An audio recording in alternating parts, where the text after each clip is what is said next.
truly a disaster friendship. This is really like This is really something.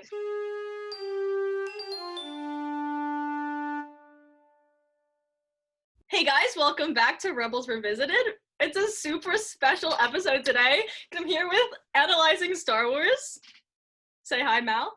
Hey, what's going on? This is so exciting. This is truly a like chaotic disaster friendship going on here. Really is. We're gonna have a lot of fun. So this is Legends of the Lasat Revisited. So I think the first thing of note that I had down was the introduction to Agron and Chava. Yeah. And I think we both kind of took note of Zeb's reaction. Yeah. Yeah. Like like you go in and at first he's like, they're my people. He's excited, but then he kind of takes a double take and he's like, they're Lasat. Mm-hmm. So it's like, are you masking your pain here or your excitement? What are you masking? Because you're clearly masking something. Mm-hmm. Zeb is the king of masking. Right? Everything he feels. So is everyone on the show except for Ezra. Oh, actually. Yeah. For the record. For the record. One thing that I noted is like it really separates him from the other two refugees. Like you kind of look at Zeb and he's kind of like the odd man out. I mean, everyone does stuff together, but in some episodes you're like, hold on, where's Zeb? So I feel like he's the odd man out. So I feel like this is kind of like really going towards his character as he's separating himself from his people. Like at first he's excited, he's like, no, I need to be alone. Like I can't be involved in this. See, this is just why does everything in Rebels link back to trauma? Like anything you want to talk about with a character in the show, it is always going to go back to this directly links to this trauma in their past. So I think the main thing that we consider with Zeb is guilt. I think that's the main thing that we kind of talk about here. And it's like there's different kind of like main emotions with each character like in relation to their past, and I feel like Zeb's is definitely guilt, and they get into that in this one. They get into that in this one. Oh yeah. So I feel like he first sees these Lasat and he's like, oh my god, I'm not alone anymore, right? But then it's immediately like the immediate reaction, I failed these people, is exactly it. Like he looks at them and he's like, this is my failure. This is like an embodiment of my failure. Mm-hmm.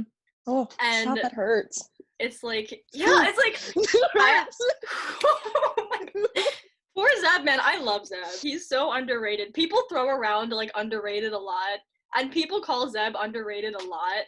But I feel like no one takes the time to really get into it. It's kind of like that background character who has a deep past, but no one actually looks into the deep past. You're like, hold on, if you actually look into that, that's sad. That's like, tragic. Actually, yes. Like I remember I was doing my like the Droids in Distress revisit, and I was like in tears. I was like, oh my god, wait. And like he is so complex, I feel like. And I feel like we take that for granted. There's so much there, like the fact that he sees his people and it's not an immediate reaction of like overwhelming joy, that it's immediately guilt. Like, oh my, like he thought that he was one of the only survivors of a genocide, and he finds out he's not, and what's his reaction? It's not, yay, they're not all dead. It's like, it's my fault. It's my fault. Like, how many years has it been since he has seen another Lasat? Like, how long do you think it's been? And and the experience that he had in his past, it just, like, robs him of being able to feel joy about this situation. And he just, like, seriously, he's just immediately like, there's my tragic past again. Yep. Like when he sees them, they're not an embodiment of like his culture still being alive. They're an embodiment of his tragic his past. Mistakes. Yep. And it's like, we hate to see it. It's too bad. It's too much. Really, like, poor Zeb, man. Like, we don't talk about this enough. We really don't. All right. It's Hondo. Hondo's next. Oh yeah, Hondo and his human trafficking. I love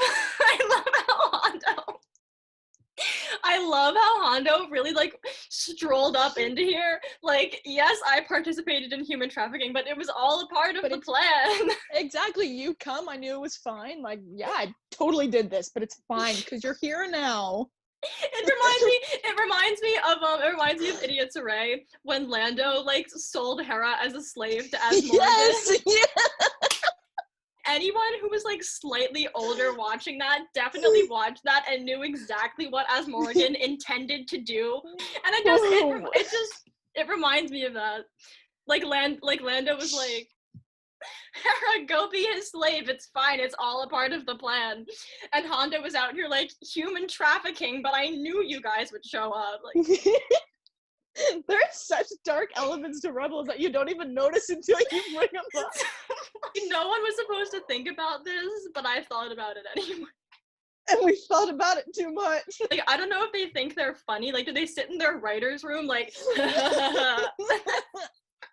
in the writer's room for this episode where they're just like they're out, yes, human trafficking. They're out here writing the script like, or like they're plotting it, and they're out here in their little story group, and they're like, how do we introduce the Lasat into this episode? And they're like, Hondo enters as a human trafficker. Like, like are they just like laughing amongst themselves? Dave Filoni's just sitting in the background. Yes, he's sitting in the back, Palpatine-esque in his throne. Like, yeah. Anyway, now that we've covered the human trafficking.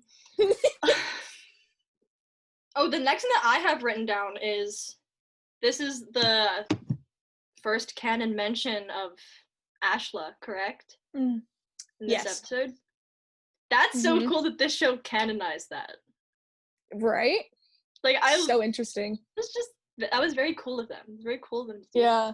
Especially like the background behind Ashla, how there's so many different meanings. Like, there's Ahsoka, and then there's the Force, and there's just so many other things behind Ashla. Like, that's so cool. Just like, this is where it happens. This is where it's canon.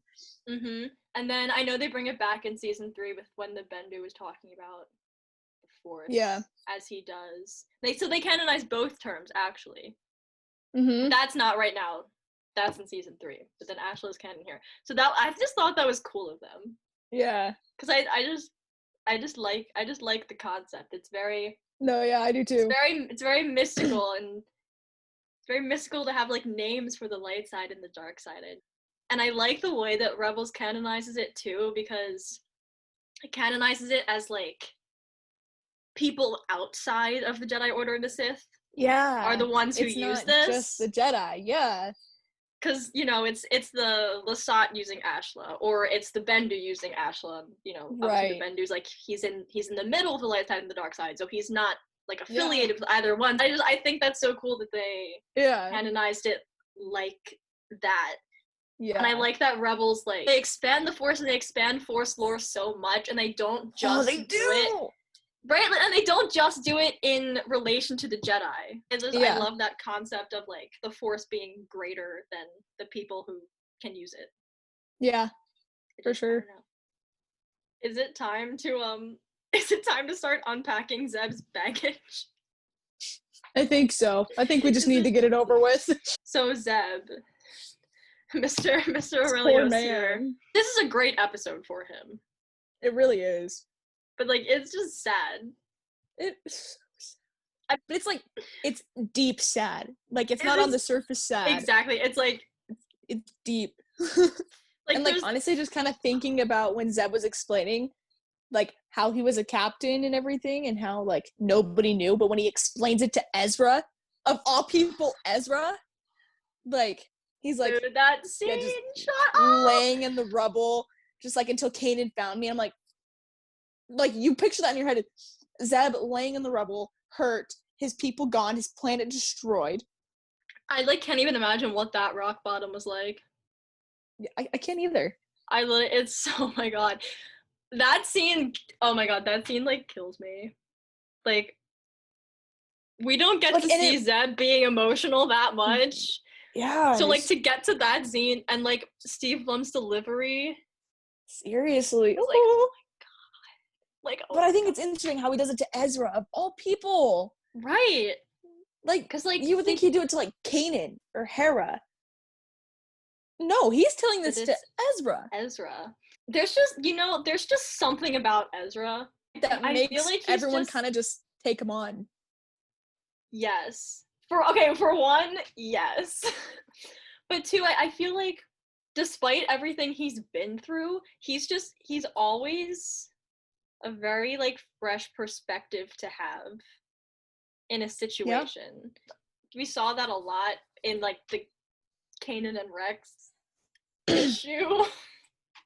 Yeah. But I feel like we see it here too.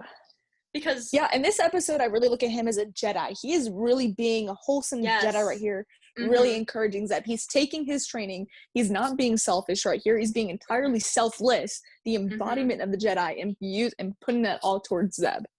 Oh. And he tells Zeb, like, what he needs to hear. Yeah. Like, no matter how hard it is. Exactly. But he's telling it. And he's telling it in a sincere and kind way. He's not like, oh, da-da-da-da-da. No, he's like, here. Yeah. Take my love and compassion and work with it. Because, like, when someone's feeling the way that Zeb is feeling, it's hard to be the person to tell them, I understand, but you need to get it together. Like, it's hard to be that. Like, you don't want to, when someone's sad, you don't want to tell them that they have to get it together.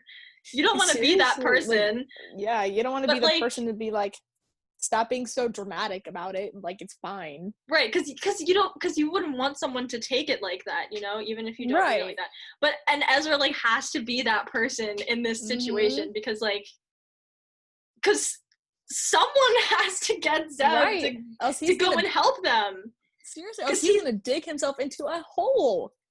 Right, because for one thing, it's incredibly destructive to Zeb. And it has been for however many years this has been. So Zeb can't continue on like that, like, for his own good, first of all. But second of all, he was integral to the prophecy. So whether he believed it or not, he had to go and help them, or else they would never find Lyra Sun. So, like, someone had to say, like, Zeb, you're valid, but, like, get it together. I love that Ezra was just able to be that person. Yeah, because you don't see him as that person. And he is, like, a new light. And, like, that's definitely an ability that he has. Like, he has such an incredible ability to connect with other people. And that's both, obviously, that's, like, his thing in the Force, but I think that's also just, like, in general, like, emotionally, I feel like he's very highly, like, attuned to, like, other people's feelings and to connecting with other people. And you can kind of see that in the first season when he helps that one guy with the food, and he's like, well, I gotta help myself too. I'm gonna help you out, but I'm gonna help myself too. You can see that level of, I'm gonna help you out. Like, I care about you, and you're gonna like me for it, but I gotta do something for myself too. Like, and you can just kind of see it grow throughout every episode. All right, back to the episode. Yes. So, we were unpacking Zeb's emotional package. We talked a lot about Ezra's role in the situation. I'm looking through the Google Doc. Like, dude, what the heck? This is so sad for Zeb. I know we already talked about this. But this is literally so... This is We're not even 5 minutes through the episode yet. We're, like, halfway through the episode, I think. But I'm like, oh my gosh. I'm, like, looking back at, like, the stuff that I, like, wrote down about Zeb here, and, like, what the heck? The delivery. Like, literally just the way that he says the lines, like, just, it kills me. Because Zeb is not a character where you get to hear his voice break ever, but we did. Yeah. Like you hear his voice catch as he tries to talk about. This is the same thing as Kanan recalling Order 66 in Lost Commanders. Like, why you gotta do that to me, bro? That's Like, just it is the same. It's the same vibe.